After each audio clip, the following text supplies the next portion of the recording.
এই যে ভিডিওটা আপনি দেখলেন, চিলের মতো ফোনটা ছো করে নিয়ে চলে গেল, আর সে কিছু করতে পারলো না। এইটা কিন্তু আপনার সাথেও হতে পারে।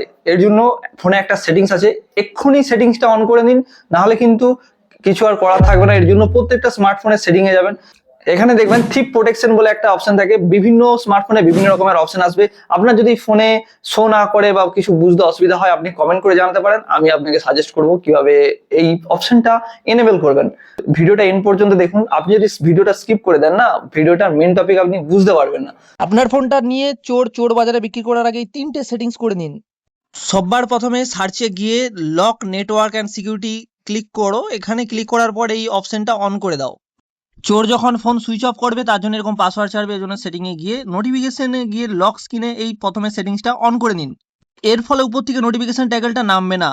এরপর গুগলে গিয়ে অল সার্ভিসে ক্লিক করে এখানে ফাইন্ড মাই ডিভাইসে ক্লিক করে এখানে যেটা অফলাইন ডিভাইস আছে এটাকে উইথ আউট নেটওয়ার্ক সিম যখন খুলবে তখন আপনি তার লোকেশন ইজিলি ভাবে ট্র্যাক করতে পারবেন। ভিডিওটা অনেক অনেক শেয়ার করো, যারা জানে না তাদেরকে জানবার সুযোগ করে দাও। তাহলে দেখা হচ্ছে নেক্সট কোন একটা ভিডিওতে। ধন্যবাদ।